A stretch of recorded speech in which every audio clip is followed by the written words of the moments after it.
Assalamualaikum warahmatullahi wabarakatuh. Perkenalkan, nama saya Siti Fajar dengan NIM 18720500021. Prodi Pendidikan Ekonomi A. Dosen Muhammad Rosidi SE.MM. Mata kuliah Pendidikan Agama Islam. Video ini dibuat guna memenuhi proyek tes pendidikan Islam pada masa Rasulullah. Ilmu di masa Rasulullah dan Khalifah adalah sesuatu yang sangat berharga. Sedangkan ulama adalah pewaris para nabi. Seseorang tidak akan sanggup menjalankan tugas ilmiah kecuali bila ia berhias dengan akhlak yang tinggi, jiwanya yang bersih, dan berbagai sifat tercela. Dengan jalan ilmu dan amal serta kerja yang baik, rohani mereka meningkat naik mendekati Maha Pencipta, yaitu Allah Subhanahu wa Ta'ala. Pendidikan Islam mengutamakan segi kerohanian dan moral. Maka segi pendidikan mental, jasmani, matematik, ilmu sosial, dan jurusan-jurusan praktis tidak diabaikan begitu saja.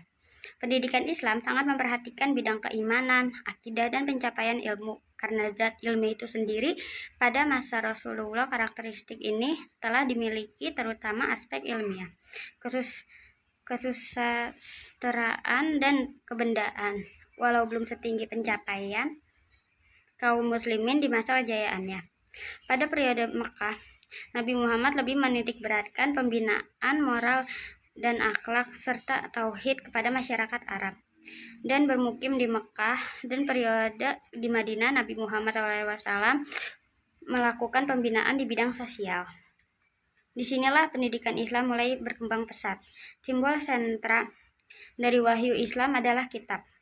Tempat utama di mana pengajaran dilaksanakan dalam Islam adalah masjid. Dan sejak dekade pertama sejarah Islam, lembaga pengajaran Islam tetap tak dapat dipisahkan dari masjid yang lazim dibiayai dengan sedekah agama. Ketika agama Islam diturunkan Allah, sudah ada di antara para sahabat pandai tulis baca.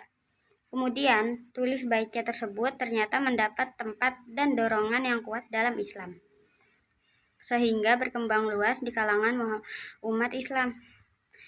Ayat Al-Quran yang pertama diturunkan telah memerintahkan untuk membaca dan memberikan gambaran bahwa kepandaian membaca dan menulis merupakan sarana utama dalam pengembangan ilmu pengetahuan dalam pandangan Islam. Kepandaian tulis baca dalam kehidupan sosial dan politik umat Islam ternyata memegang peranan penting. Sejak nama Nabi Muhammad SAW digunakan sebagai media komunikasi dakwah kepada bangsa-bangsa di luar bangsa Arab dan dalam menuliskan berbagai macam perjanjian. Amalan Rasulullah SAW diikuti oleh para sahabat dan pengikut-pengikutnya juga kaum muslimin. Kemudian semakin berkembang negara Islam, semakin banyak pula masjid didirikan, melainkan peranannya yang penting dalam masyarakat. Pada masa pemerintahan Umar bin Khattab, negeri Parsi, Syam, Mesir, dan seluruh semenanjung tanah Arab ditaklukkan. Masjid-masjid didirikan di semua kampung sebagai tempat ibadah dan pusat pendidikan Islam. Pendidikan Islam pada masa Rasulullah di Mekah. Nabi Muhammad SAW menerima wahyu yang pertama di Gua Hira di Mekah tahun 610 Masehi. Dalam wahyu itu termaktub ayat Al-Quran yang artinya, "Bacalah ya Muhammad dengan nama Tuhanmu yang telah menjadikan semesta alam. Dia menjadikan manusia dari segumpal darah. Bacalah, dan Tuhanmu Maha Pemurah, yang mengajarkan dengan pena, mengajarkan kepada manusia apa yang belum diketahuinya."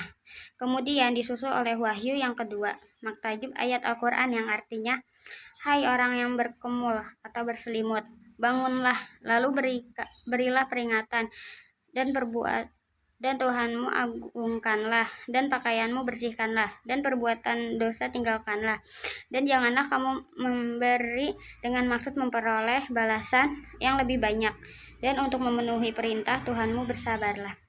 Dengan turunnya wahyu itu, Nabi Muhammad SAW telah diberi tugas oleh Allah supaya bangun melemparkan kain selimut dan menyingsingkan lengan baju untuk memberi peringatan dan pengajaran kepada seluruh umat manusia. Sebagai tugas suci, tugas mendidik dan mengajarkan Islam. Kemudian kedua wahyu itu diikuti oleh wahyu-wahyu yang lain. Semuanya itu sampaikan dan diajarkan oleh Nabi. Mula-mula kepada karib kerabatnya dan teman sejawatnya dengan sembunyi-sembunyi.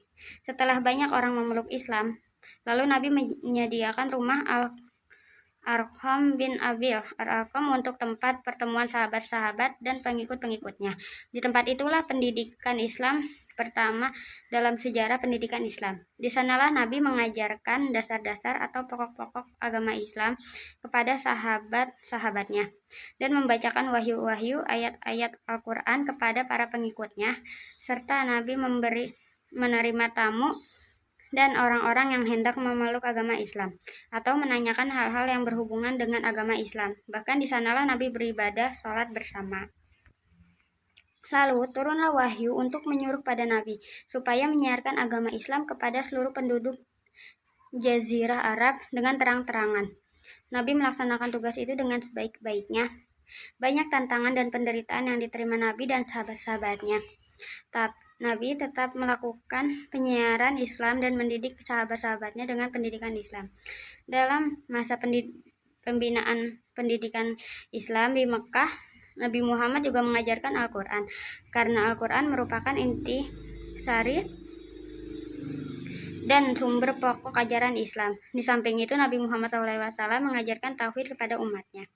Intinya, pendidikan dan pengajaran yang diberikan Nabi selama di Mekah ialah pendidikan keagamaan dan akhlak, serta menganjurkan kepada manusia supaya mempergunakan akal pikirannya memperhatikan kejadian manusia, bahwa tumbuh-tumbuhan dan alam semesta.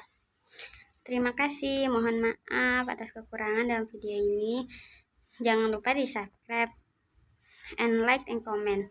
Wassalamualaikum warahmatullahi wabarakatuh.